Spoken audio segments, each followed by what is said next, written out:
would show you two different attitudes, two different ways you can approach life, and you can choose whichever one you want, and let's get into it.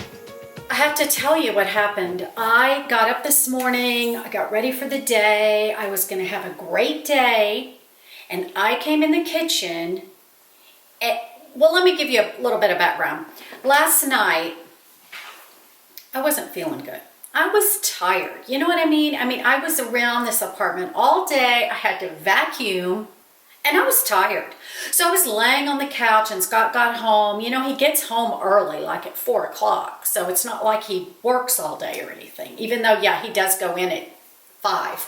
But okay, never mind about that. And he saw me lay on the couch. He said, "What's wrong, honey?" And I said, "Oh, I don't feel good. I'm tired. And he goes, "Well, I'll cook dinner for us." And I said, "Oh, okay, great." So he came in here after working all day. Okay, whatever. A monkey can go to work, right? And so he cooked this dinner. Now, it was good. He's a good cook. But that's beside the point. Because he even offered to do the dishes, which I was happy about that. Because I was tired. I had to vacuum today. And when I came in here this morning, after being all dolled up and thinking I was going to have a good day laying on the couch, there were crumbs all over the counter, and he did not wipe off the stove. How many times do I have to tell the man to wipe off the counter and the stove after he cooks? What's the problem? What's going on? Hi everyone, I just wanted to share something with y'all. It's not a big deal, but I just wanted to share. Last night I was not feeling good. No real reason. I hadn't really done a lot yesterday, but I just didn't feel good. And Scott got home from work, and he goes to work super early in the mornings, but he's able to get home a little bit earlier than most men. Anyway, he offered to cook dinner last night, and I was so grateful because, he shouldn't have to do that because I'm here. So anyway, he cooked this fantastic dinner. He made salmon and rice and broccoli, and it was so, so yummy. Brought me a little glass of wine. It was so nice, and I felt so good when dinner was over. And he said, "Honey, just sit back, pull up a movie on Netflix, and I'll run and do the dishes." So he came in here, he did the dishes, cleaned the kitchen. It was wonderful. I just can't say enough. So this morning when I got up, of course I came in the kitchen, and as always, there were crumbs on the counter, and he hadn't really wiped the stove the way I like it to be wiped. And it's just kind of made me smile, and I thought, I can take 30 seconds and do that with a happy attitude and not forget all the things he did last night. Some women just get hung up on the negative. They forget all the positive things that their husband does, and I just hope that I'm never that way, because that's just tacky. Okay, y'all, I just wanted to show you what I'm dealing with here. This kitchen, can you see it? Can you see these counters? They are hideous, horrible. And can you see this kitchen? Look, I've just walked around the whole thing. It's tiny.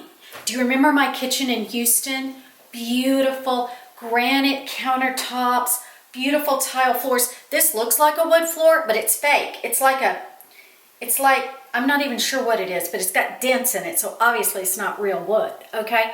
Anyway, do you remember that beautiful, huge kitchen I had? Now I've got this thing to deal with. What am I supposed to do? How can I store things in these few little bitty cabinets that this kitchen has? I am so over it, I know we had to move here because Scott has to work and make a living. Okay, I get that, but I'm just... I don't know. I think my life is just not turning out the way I wanted it to.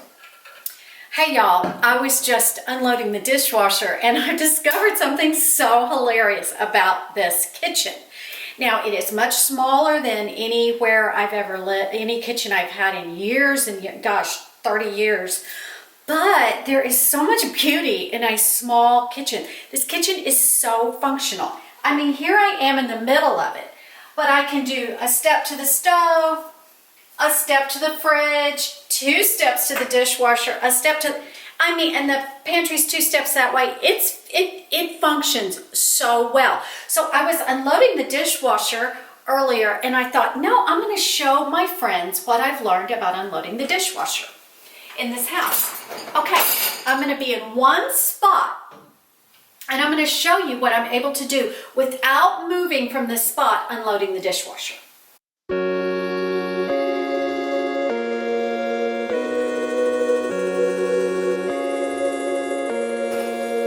I haven't moved yet.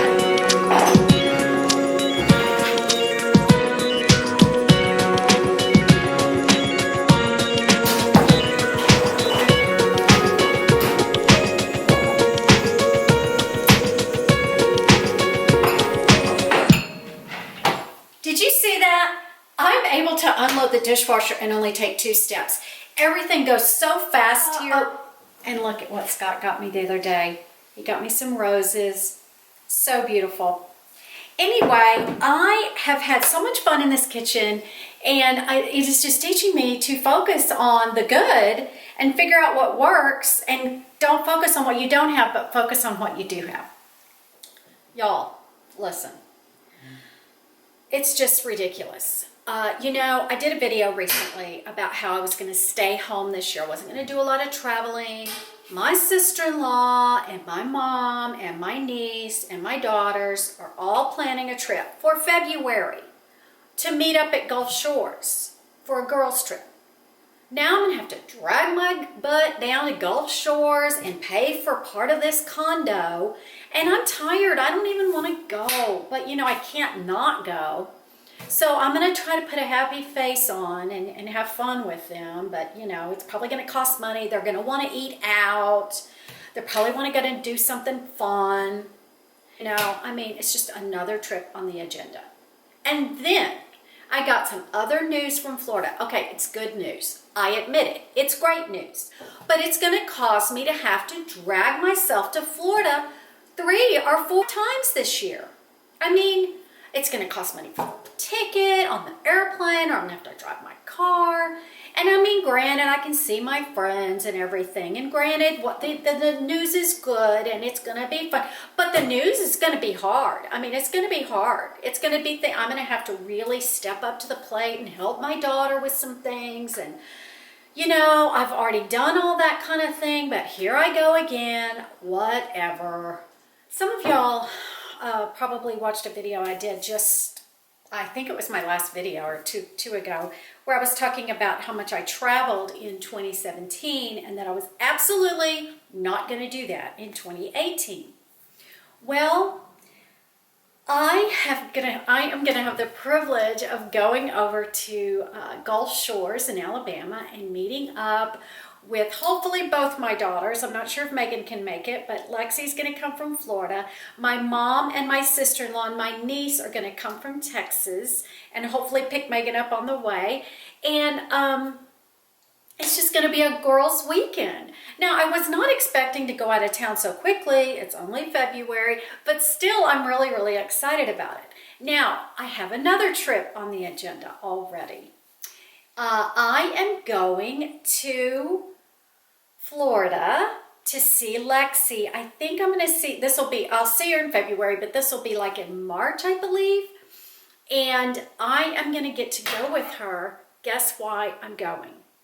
I'm going to Florida to go with her to find out what the gender is of her baby. Yes, Lexi is expecting a baby.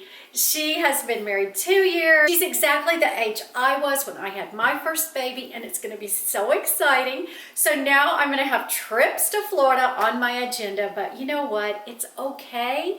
It's wonderful, actually.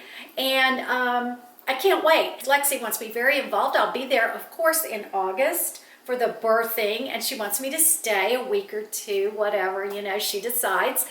She wanted me to stay a month at first, and I said, Lexi, you don't want me there for a month. Believe me, you're going to want to bond with your baby and your husband, and you're not going to want your mother there the whole time.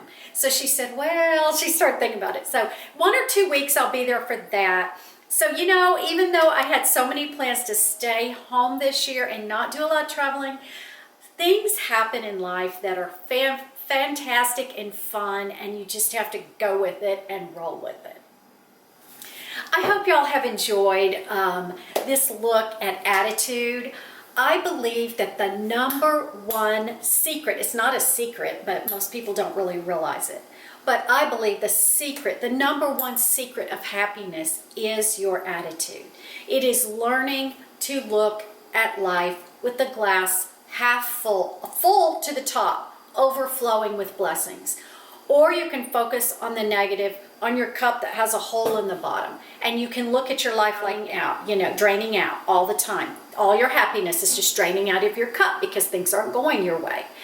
It's not true. You have to focus on the good. You have to look at your life and say, I don't like this, but I love all of this. And then you look at what you love, and that's what you focus on, Sometimes you have to focus on hard times. But even then, you can still look for the good. Always play a game with yourself for looking for the good. When I first moved in this apartment, I didn't want to move, really. I didn't want to leave my townhome in Texas. I never even wanted to leave Florida. But each step of the way, there have been so many blessings, but I had to look for them, I can make my life miserable. I can make my husband's life miserable.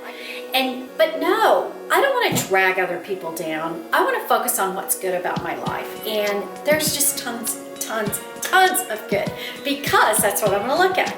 So I hope this video has kind of demonstrated that for you. I hope you enjoyed it, and I will talk to you later. Bye-bye.